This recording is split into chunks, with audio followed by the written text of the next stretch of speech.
اعوذ باللہ من الشیطان الرجیم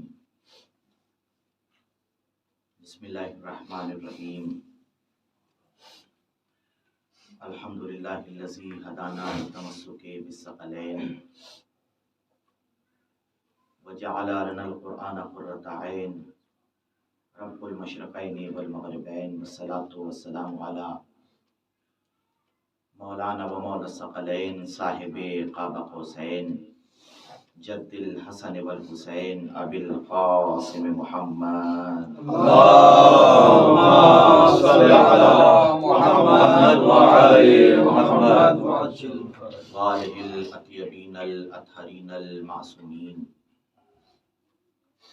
اما بعد فقد قال اللہ تبارک و تعالی فی کتابہ المحکم وخطابہ المستحکم وقولہ الاحکم بسم اللہ الرحمن الرحیم ادعو الی سبیل ربک بالحکمت والموعظۃ الحسنۃ وجادلہم باللتی ہی احسن صلوات محمد اللهم صل على محمد وعلى محمد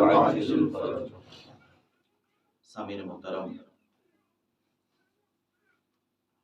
حاضرین مکرم، کل کی گفتگو اس مقام تک پہنچی تھی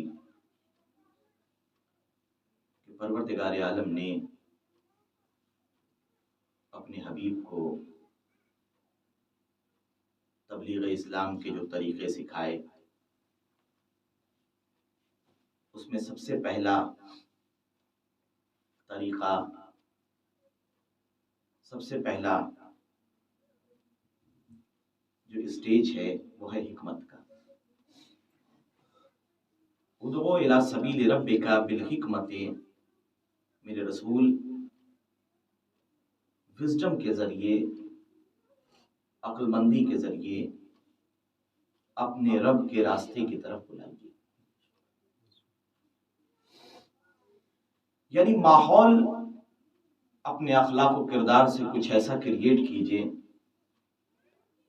کہ کہنے کی ضرورت نہ پڑے، حالات کچھ ایسے ہوں کہ جسے دیکھنے کے بعد لوگ خود جوک در جوک اسلام میں داخل ہونے لگے۔ تبلیغ کا فرسٹ سٹیپ یہی ہے، ادعو الی سبیل ربک بالحکمت۔ اور اگر آپ رسول کی سیرت کو اٹھا کے دیکھیں گے تو جس وقت رسول نے اعلان رسالت کیا ہے اس وقت پوری دنیا میں 4 حکومتیں اتنی بڑی تھیں کہ جن کا تسک و احتشام، جن کا وقار پوری دنیا میں مشہور تھا۔ ایک طرف پرشین ایمپائر تھا جس کا بادشاہ خسرو پرویز تھا، بہت بڑی حکومت۔ دوسری طرف رومن بیزنٹین تھے جس کا بادشاہ قیصر تھا۔ تیسری حکومت جو سب سے بڑی حکومت تھی ان حکومتوں کے بعد وہ مصر کی حکومت تھی، ایجپشین ایمپائر جس کا بادشاہ مقوقس تھا۔ اور جس کانٹیننٹ پہ ہم رہتے ہیں افریقہ میں، اس کانٹیننٹ کا جو سب سے بڑا بادشاہ تھا وہ نیگس، جس کی حکومت ایتھوپیا سے لے کے افریقہ کے اور بھی ممالک، اب تو بہت سے ممالک ڈیوائیڈ ہو گئے ہیں مگر اس وقت بڑے بڑے ملک ایک شمار ہوتے تھے۔ یہ 4 حکومتیں تھیں کہ جن کا انداز، جن کی ڈکٹیٹرشپ، جن کے بادشاہ بڑے شان و شوکت کے ساتھ رہا کرتے تھے۔ نہ جانے کتنے غلام، کنیزیں، سونے کے محلات اور ان کا لائف سٹائل بڑا عظیم ہوا کرتا تھا۔ دنیا دیکھتی تھی کہ کنگز ہیں اور بادشاہ ہیں کس جاہ و جلال کے ساتھ، کس تجھ کو احتشام کے ساتھ رہتے ہیں۔ انہی حکومتوں کے درمیان سرزمین عرب پر رسول نے توحید کا پرچم لہرایا۔ دنیا نے دیکھا کہ آہستہ آہستہ لوگ کلمہ توحید پہ لبیک کہتے ہوئے رسول کی خدمت میں آنے لگے اور ایک چھوٹی سی حکومت آہستہ آہستہ بڑی ہونے لگی۔ تو جو دوسری حکومتوں کا تسک و احتشام، جاہ و جلال، اسپلینڈر دیکھ کے آتے تھے، وہ یہ سمجھتے تھے کہ بالکل اسی انداز سے ایک تخت لگا ہوگا اور محمد بیٹھے ہوں گے، غلام ہوں گے، کنیزیں ہوں گی. لیکن تاریخ یہ لکھتی ہے کہ جب وہ آتے تھے اور صحابہ کے مجمع میں تلاشتے تھے کہ بھئی کون ہے بادشاہ، کون ہے محمد، تو انہیں جملہ کہنا پڑتا تھا ایکم محمد، تم میں محمد کون ہے. بڑی توجہ کیجیے، تم میں محمد کون ہے. اس کا مطلب یہ ہے کہ جو اس زمانے کا سسٹم تھا، حکومتوں کا سسٹم، بادشاہوں کا سسٹم، کنگز کا لائف سٹائل، رسول نے اس ثقافت کو 1 منٹ میں توڑ کے رکھ دیا. رسول نے کہا حکومتیں دولتوں کے ذریعے نہیں کی جاتی، حکومتیں محلوں کے ذریعے نہیں کی جاتی، حکومتیں تجھ کو احتشام کی بنیاد پہ نہیں ہوتی، حکومتیں کردار کی بنیاد پہ ہوتی، حکومتیں سروں پر نہیں ہوتی، حکومتیں دلوں پر ہوتی. کانسیپٹ بدل کے رکھ دیا. وہ ایسے تھے جن کی حکومتیں سروں پر تھیں. جب تک حکومت رہتی ہے، جب تک پاور رہتا ہے، جب تک طاقت رہتی ہے، تب تک حکومت قائم رہتی ہے.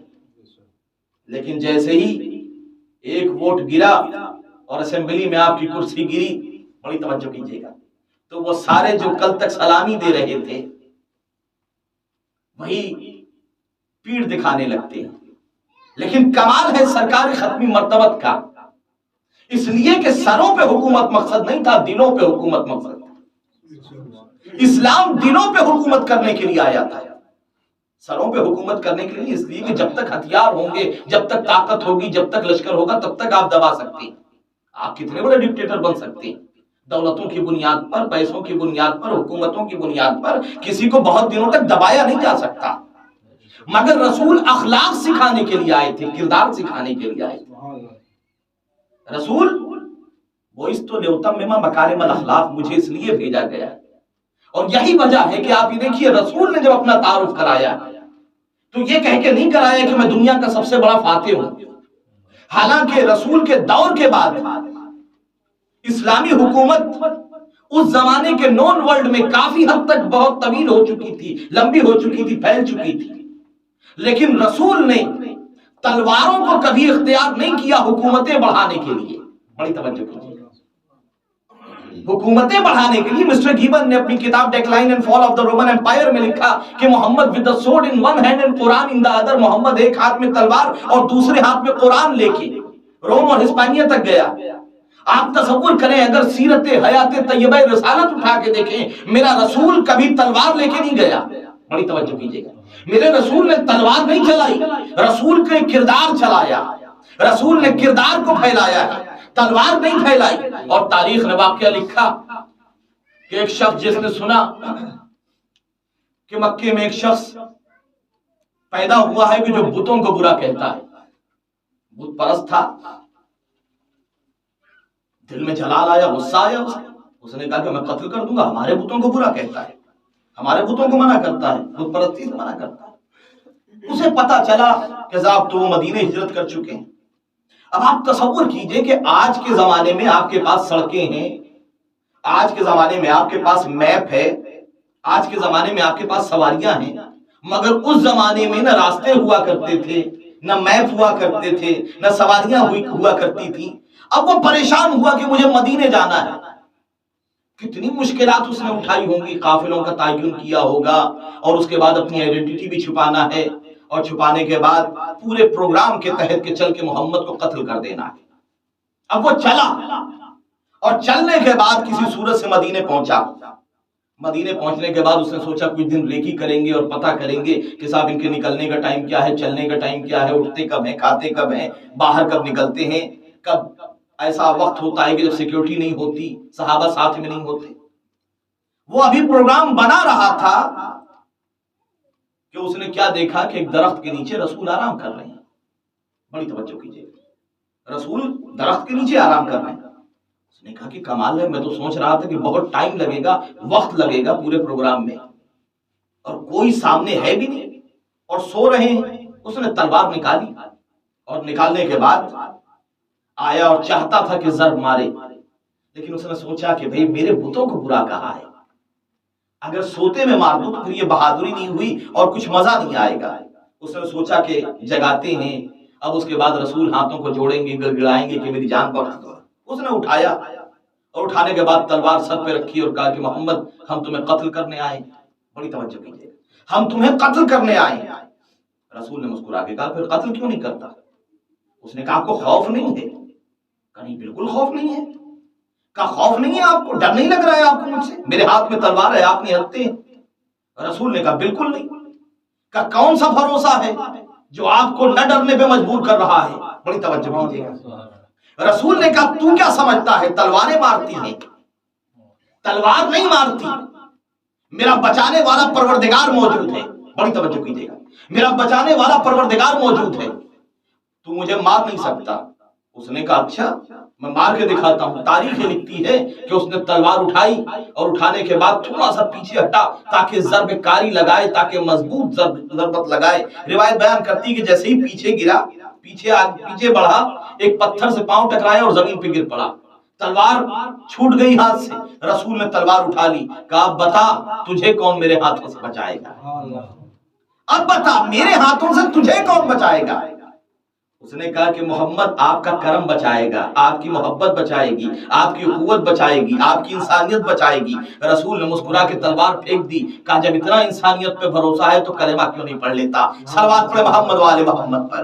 اللہم صلی علی محمد وآل محمد۔ تو رسول تلواروں کے ذریعے تکبیر، اللہ اکبر، نعرہ رسالت، یا رسول اللہ، نعرہ حیدری، یا علی، محمد وآل محمد بلند تر صلوات۔ اللہم صلی علی محمد وآل محمد۔ تو رسول اسلام کو اخلاق کا مرقع بنانا چاہتے تھے، اخلاق کے طور پر پیش کرنا چاہتے تھے، اور یہی وجہ ہے آپ یہ دیکھیے پروردگار عالم نے 1,24,000 پیغمبروں کو بھیجا، اور ایسا نہیں ہوا کہ ایک پیغمبر آیا اور اس کے بعد پھر دوسرا پیغمبر اور اس کے بعد پھر تیسرا پیغمبر اور اس کے جانے کے بعد چوتھا پیغمبر، بلکہ ایک زمانے میں کئی پیغمبر تھے۔ 1,24,000 کی تعداد، اگر یہ دیکھا جائے کہ صاحب ایک گیا اور اس کے بعد دوسرے نے عہدہ سنبھالا اور تیسرے نے عہدہ سنبھالا، تو جناب نوح کی عمر 2,500 سال ہے، جناب آدم کی عمر 1,000 سال ہے۔ زمانہ کتنا طویل جائے گا، اور انسانیت کی تاریخ جو آج ریسرچ ہو کے پتا چلی وہ میکسیمم 14,000 سال، یعنی جناب آدم کو زمین پہ آئے ہوئے 14,000 سال ہوئے۔ تو ایسا نہیں تھا کہ ایک پیغمبر گیا اور اس کے جانے کے بعد جب اس کا عہدہ ختم ہوا تو دوسرا آیا، تیسرا آیا۔ قرآن نے کہا تلک الرسل فضلنا بعضهم علی بعض، ہم نے بعض نبیوں کو بعض نبیوں پر فضیلت عطا کی ہے۔ تو الگ الگ دور میں، الگ الگ علاقوں میں، الگ الگ منصب اور عہدوں پر فائز الگ الگ پیغمبر تھے۔ آپ نے سنا ہے نا کہ 1,24,000 انبیاء، ان انبیاء میں 313 رسول، ان رسولوں میں 5 بڑے اولو العزم پیغمبر، سب کے مرتبے الگ الگ ہیں، سب کے عہدے الگ الگ ہیں۔ تاریخ نے لکھا کہ کچھ پیغمبر اتنے تھے، کچھ پیغمبر ایسے تھے کہ جن کا علاقہ محدود تھا، جن کا ایریا محدود تھا، جن کا زمانہ محدود تھا، جن کا وقت محدود تھا۔ کچھ پیغمبر ایسے تھے جو ایک پورے اسٹیٹ کے لیے پیغمبر بنا کے بھیجے گئے تھے۔ کچھ پیغمبر ایسے تھے، کچھ نبی ایسے تھے جو پورے قبیلے کے لیے نبی بنا کے بھیجے گئے تھے۔ کچھ پیغمبر ایسے تھے کہ جو اپنے خاندان کے لیے نبی بنا کے بھیجے گئے تھے۔ کچھ نبی ایسے تھے جو صرف اور صرف اپنی فیملی کے لیے نبی بنا کے بھیجے گئے تھے۔ ان میں بھی کچھ انبیاء ایسے تھے کہ جو صرف اور صرف اپنے نفس کے لیے نبی بنا کے بھیجے گئے تھے۔ تو ان کا رتبہ محدود تھا، ان کا دور محدود تھا، ان کے عصر محدود تھا، ان کی امت محدود تھی۔ لیکن بات جب سرکار ختمی مرتبت کی آئی تو پروردگار نے وہی لفظ جو اپنے لیے استعمال کیا الحمدللہ رب العالمین، وہی لفظ رسول کے لیے استعمال کیا وما ارسلناک الا رحمتا للعالمین۔ اے میرے رسول ہم نے آپ کو عالمین کے لیے رحمت بنا کے بھیجا۔ تو رسول کا دائرہ محدود نہیں ہے، رسول تنہا مکے کے رسول نہیں، جہاں جہاں پروردگار کی ربوبیت ہے وہاں وہاں محمد کی رسالت ہے۔ وما ارسلناک الا رحمتا للعالمین، اے میرے رسول ہم نے آپ کو نہیں بھیجا مگر عالمین کے لیے رحمت بنا کر۔ بڑی توجہ کیجیے گا، عالمین کے لیے رحمت بنا کر۔ تو پچھلے جتنے بھی انبیاء تھے ان کا دور محدود تھا، لیمیٹڈ تھا، ان کی امتیں محدود تھیں، ان کا دور، ان کا عصر، ان کا زمانہ، ان کا وقت، ان کی امت ان کے علاقے، ان کے اختیارات محدود تھے، مگر سرکار کا علاقہ محدود نہیں ہے، دور محدود نہیں ہے، زمانہ محدود نہیں ہے، اختیارات محدود نہیں ہیں۔ بڑی توجہ کیجیے گا، اختیارات میں لمیٹیشن نہیں ہے۔ جہاں جہاں اللہ کی ربوبیت، وہاں وہاں محمد کی رسالت محدود نہیں ہے۔ اب یہ نہیں کہا جا سکتا رسول تنہا مکے کے رسول نہیں ہیں، رسول تنہا مدینے کے رسول نہیں ہیں، رسول تنہا حجاز کے رسول نہیں ہیں، رسول تنہا عربین پینسولا کے رسول نہیں ہیں، رسول تنہا اس وقت اس دور کے رسول نہیں ہیں، بلکہ پوری کائنات کے رسول۔ لفظوں کو اور بدل کے کہوں، تنہا انسانوں کے رسول نہیں، جنوں کے بھی رسول۔ بڑی توجہ کیجیے گا، تنہا انسانوں کے رسول نہیں۔ اگر جنوں پہ اختیار نہ ہوتا تو قرآن میں سورہ جن نہ ہوتا۔ قُلْ أُوحِيَ إِلَيَّ أَنَّهُ اسْتَمَعَ نَفَرٌ مِّنَ الْجِنِّ، کہ کچھ جن آئے اور آنے کے بعد کہنے کہ سرکار ہم نے قرآن سنا ہے، ہم کلمہ پڑھنا چاہتے ہیں۔ اس کا مطلب یہ ہے کہ رسول تنہا انسانوں کے رسول نہیں ہے، انسانوں کے بھی رسول، جنوں کے بھی رسول، چرندوں کے بھی رسول، پرندوں کے بھی رسول، درندوں کے بھی رسول۔ بڑی توجہ کیجیے گا، اگر کائنات کے رسول نہ ہوتے، اگر چرندوں پہ اختیار نہ ہوتا، اگر پرندوں پہ اختیار نہ ہوتا، اگر شمس و قمر پہ اختیار نہ ہوتا، اگر سورج پہ اختیار نہ ہوتا تو پلٹا کیسے لیتے؟ اگر ستارے پہ اختیار نہ ہوتا تو در پہ کیسے بلا لیتے؟ اگر سنگریزوں پہ اختیار نہ ہوتا تو تسبیح کیسے پڑھوا لیتے؟ اگر درختوں پہ اختیار نہ ہوتا تو چلا کیسے لیتے؟ بڑی توجہ کیجیے گا، تو ساری کائنات پر رسول کا اختیار، ساری کائنات پر، چرندوں پہ رسول کا اختیار، پرندوں پہ رسول کا اختیار، درندوں پہ رسول کا اختیار، حشرات الارض پہ رسول کا اختیار، درختوں پہ رسول کا اختیار، جنوں پہ رسول کا اختیار، انبیاء پہ رسول کا اختیار، انسانوں پہ رسول کا اختیار۔ پوری کائنات کے لیے رسول پیغمبر بنا کے بھیجے گئے ہیں۔ تو اب ذرا انصاف سے بتائیے، تو جب رسول کا جانشین بنے گا، جو رسول کا جانشین ہوگا، جو رسول کا ڈیپٹی ہوگا، پھر اس کے اختیارات بھی وہی ہونا چاہیے جو رسول کے ہیں۔ یہ کہاں کا انصاف ہوا کہ چند انسان بیٹھ کے انسانوں کا جانشین تو بنا لیں، نہ چرندوں پہ اختیار ہو، نہ پرندوں پہ اختیار ہو، نہ درندوں پہ اختیار ہو، نہ جنوں کا خلیفہ بنے۔ تو اب آئیے، تاریخ میں کون ایسا ہے کہ جس کا اختیار انسانوں پر بھی تھا، جنوں پر بھی برابر تھا؟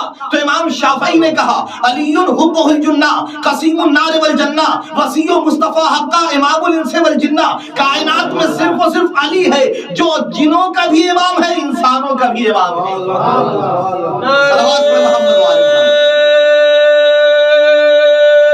حیدری اور محمد والے محمد صلوات۔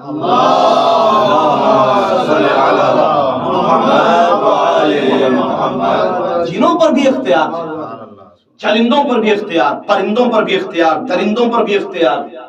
تاریخ نے واقعہ لکھا کہ مولا کائنات منبر کوفہ پہ خطبہ دے رہے ہیں، اچانک سے مجمع میں بھگدڑ مچی۔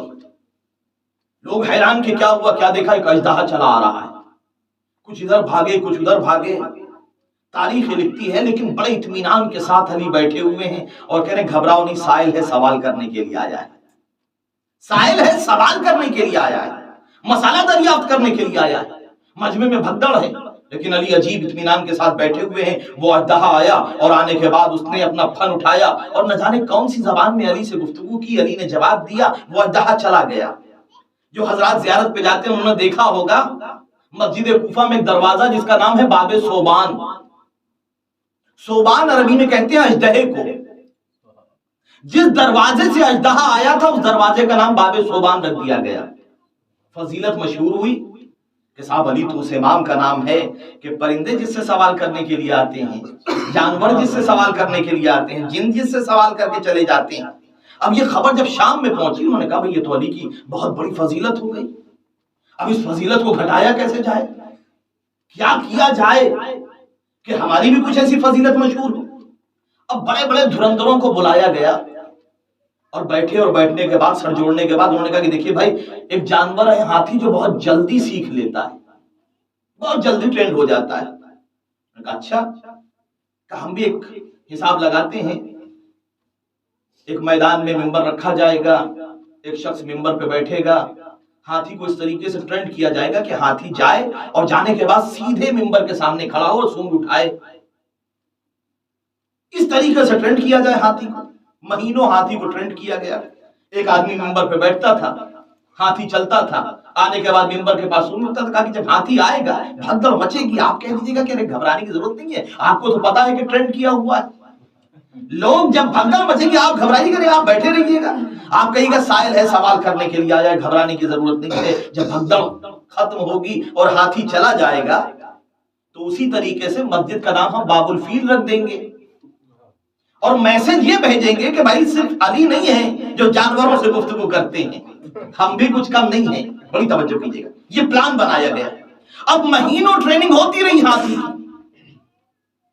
ہاتھی ٹرینڈ ہو گیا، جمعے کا دن آیا، کہنے کہ بھائی ہو گیا، کہاں ہو گیا، کہا ٹھیک ہے کل ہم ممبر پہ بیٹھے ہوں گے، ہاتھی چھوڑا جائے گا، بھگدڑ مچے گی، لوگ بھاگیں گے، کچھ ادھر بھاگیں کچھ ادھر بھاگیں، ہمیں تو پتا ہے ہم اطمینان سے بیٹھیں گے، اور ہم کہیں گھبراؤ نہیں، سائل ہے سوال کرنے کے لیے آیا، وہ فون اٹھائے گا، ہم کہیں گے ارے نہ جانے کون سی زبان میں اس نے گفتگو کی، ہم نے بھی جواب دے دیا، بڑی توجہ کیجیے، ہم نے بھی جواب، ہم تو کچھ بھی کہہ دیں گے، پبلک تو جاہل ہے، پبلک کو کیا پتا۔ اب دوسرا دن مسجد چھلک رہی ہے، ہاتھی چھوڑا گیا، مجمع میں بھگدڑ مچی، کچھ ادھر بھاگے کچھ ادھر بھاگے، انہیں تو پتا تھا کہ ہاتھی ٹرینڈ ہے، گھبرائے نہیں، اور کہنے لگے سائل ہے سوال کرنے آیا ہے، مسئلہ پوچھنے آیا ہے، پریشان ہونے کی ضرورت نہیں ہے۔ تاریخ نے لکھا ہاتھی آگے بڑھا اور آگے بڑھا اور آگے بڑھا، ہاتھی نے مسئلہ نہیں پوچھا، خیریت پوچھ لی۔ تاریخ گواہ ہے کہ سونگ میں اٹھایا، مسجد میں پٹکنا شروع کیا، کبھی دائیں طرف پٹکا کبھی بائیں طرف پٹکا، اور پٹک کے بتایا کہ دیکھو ہم جانور ضرور ہیں مگر اتنا جانتے ہیں امام کون ہے، عوام کون ہے۔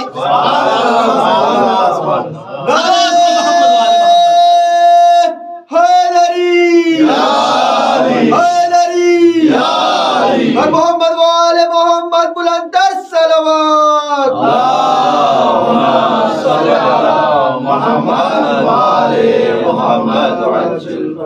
رسول کا جانشین وہ ہوگا کہ جس کے اختیارات اجنہ پر بھی ہوں، جس کے اختیارات انسانوں پر بھی ہوں، چرندوں پر بھی ہوں، پرندوں پر بھی ہوں،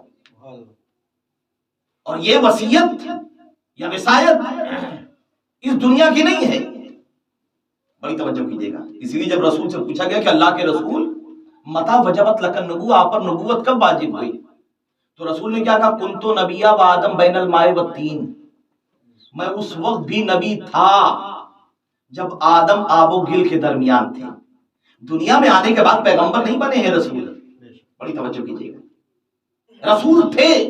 اچھا اللہ کے رسول، یہ تو آپ کی نبوت کی عمر ہوئی، آپ کب سے ہیں، آپ کا وجود کب سے ہے، تو رسول نے کیا ارشاد فرمایا، اول ما خلق اللہ نوری، خدا نے سب سے پہلے میرے نور کو پیدا کیا، بڑی توجہ، سب سے پہلے میرے نور کو پیدا کیا، اور صرف یہی کہہ کے رسول رک نہیں گئے بلکہ بہار کی حدیث آگے بڑھتی ہے، رسول نے کہا جب سے یہ نور پیدا ہوا ہے نا تب سے یہ حجابات الہی میں رہا، یہ عبادت الہی میں مشغول رہا، یہ تسبیح و تحلیل میں مشغول رہا، کبھی یہ نور حجاب عظمت میں آیا، کبھی یہ نور حجاب رفعت میں آیا، کبھی یہ نور حجاب خلق میں آیا، کبھی یہ نور حجاب علم میں آیا، کبھی یہ نور حجاب عظمت میں آیا، کبھی یہ نور حجاب علم میں آیا، اور جب یہ نور تمام حجابات کی منزلوں کو طے کر چکا تو اسے دریائے علم و عظمت میں غوطہ دیا گیا، جب یہ نور غسل کر چکا تو اس کے جبین اقدس سے ایک کم 1,24,000 قطرے پسینے کے ٹپکے، ہر قطرے میں نور نبوت چمکا، آواز قدرت آئی، اے شفیع روز جزا، اے نور محمدی ہم تیرے ان قطروں کو برباد نہیں جانے دیں گے۔ پروردگار نے کسی سے آدم کو پیدا کیا، کسی سے نوح کو پیدا کیا، کسی سے ابراہیم کو پیدا کیا، اب سمجھیے گا انبیاء اور اہل بیت کا تقابل نہ کیجیے گا، اس لیے کہ انبیاء نام ہے محمد کے پسینے کا، اہل بیت نام ہے محمد کے خون کا،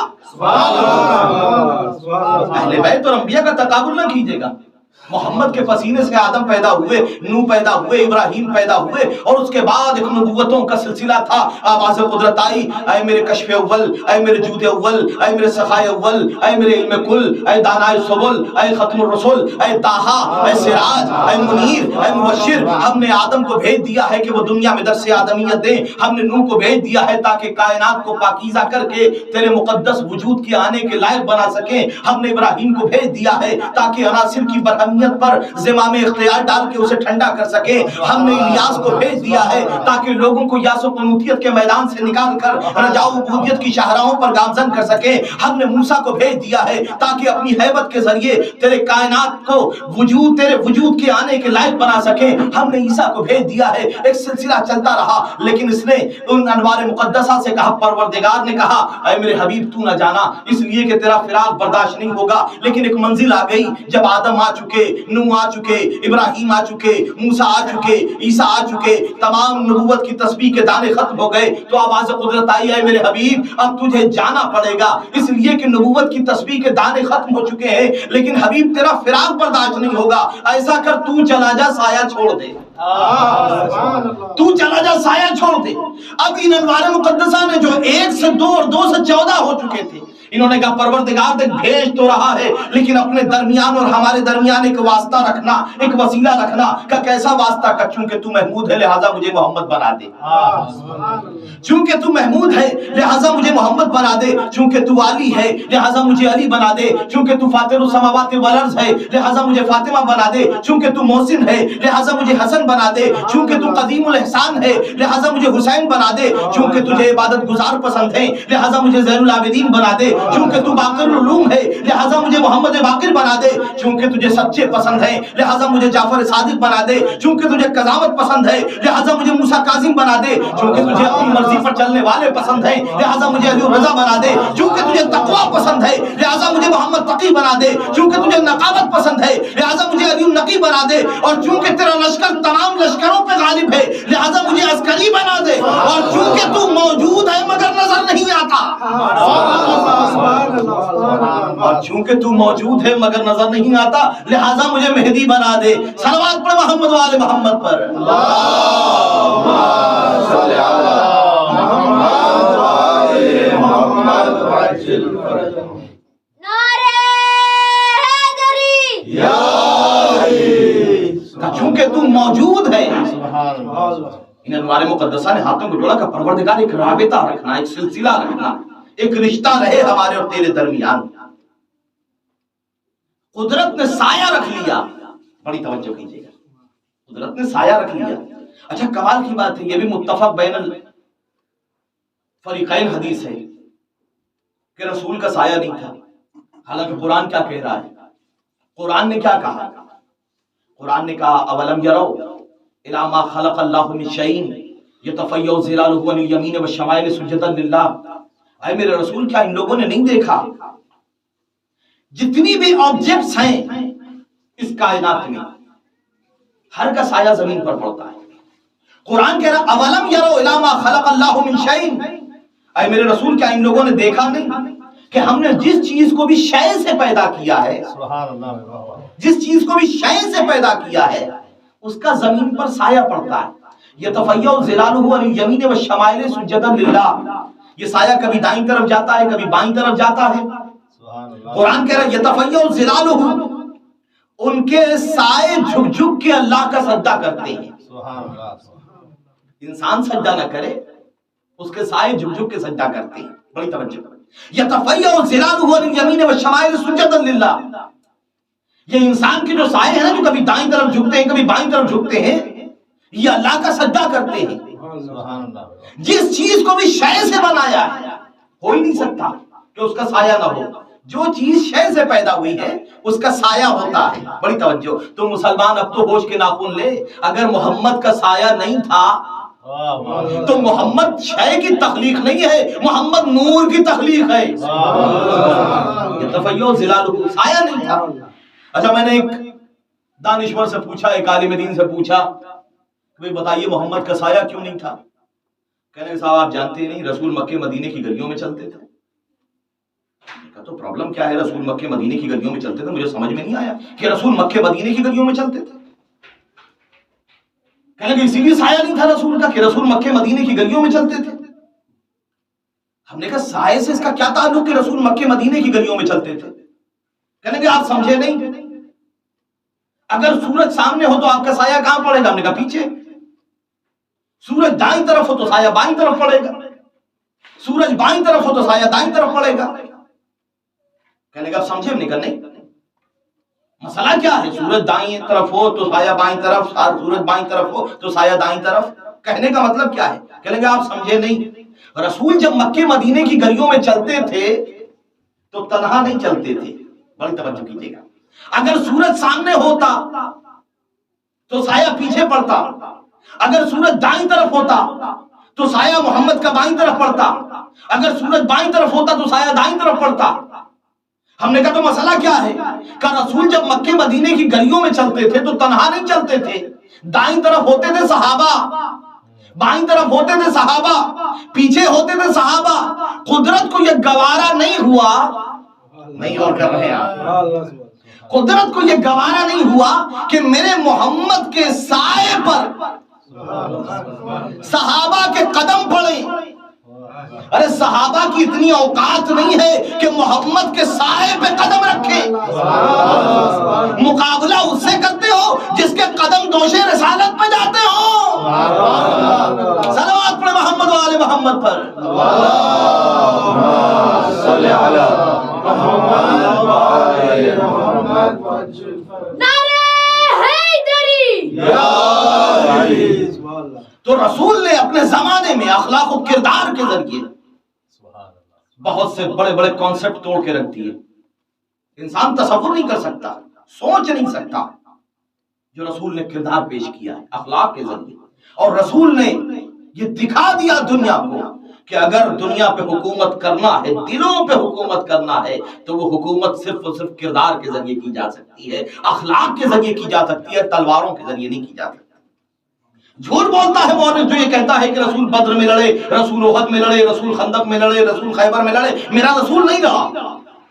روایتیں جلا کے پھینک دیجیے گا، کتابیں دریاؤں میں بہا دیجیے گا. جھوٹ ہے، بالکل جھوٹ ہے. میرا رسول نہیں لڑا. رسول بدر میں نہیں لڑے، رسول احد میں نہیں لڑے، رسول خیبر میں نہیں لڑے، رسول خندق میں نہیں لڑے. میرا رسول نہیں لڑا. لوگ آ کے رسول سے لڑے. بڑی توجہ کیجیے گا. اگر مکہ لڑنے کے لیے رسول جا رہے ہوں تو رسول لڑنے کے لیے جا رہے ہیں. اگر مکے سے کفار مدینے میں آ رہے ہیں تو اب رسول دفاع کر رہے ہیں. اسلام ڈیفینسیو ریلیجن ہے، اوفینسیو ریلیجن نہیں ہے. رسول نے یہ بتایا کہ اسلام حملہ کرنا نہیں سکھاتا، اسلام قتل کرنا نہیں سکھاتا، اسلام مسجدوں میں بم بلاسٹ کرنا نہیں سکھاتا. بڑی توجہ. اسلام امام بارگاہوں میں قتل و غارت گری کو جائز قرار نہیں دیتا. یہ کون ہے جو مسلمان کے نام پر کلنک ہیں، جو دنیا میں اسلام کے چہرے کو برباد کر رہے ہیں؟ محمد بن سلمان نے یہی تو کہا تھا.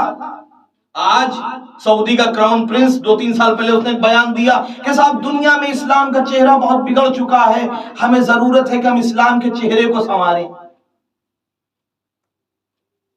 محمد بن سلمان کراؤن پرنس سعودی عرب کا، وہ کہہ رہا ہے کہ اسلام کا چہرہ بہت بگڑ گیا ہے دنیا میں، ہمیں ضرورت ہے کہ ہم اسلام کے چہرے کو سنواریں. بھیا اسلام کا چہرہ کبھی برا نہیں تھا، چہرہ تمہارا خراب ہے. چہرہ تمہارا خراب ہے، اپنے چہرے کو سنوارو. اپنے چہرے کو رسول کی سیرت سے ملانے کی کوشش نہ کرو. رسول کا کردار اور تھا، تمہارا کردار اور ہے. اسلام تمہارے کردار سے بدنام ہو رہا ہے. اگر دنیا میں رسول کی سیرت بتائی جائے، رسول کا اخلاق بتایا جائے، رسول کا کردار پھیلایا جائے تو پھر اسلام کو پھیلانے کی ضرورت نہیں پڑے گی، اسلام خود بخود پھیلنے لگے گا. صلوات پڑھے محمد و آل محمد پر.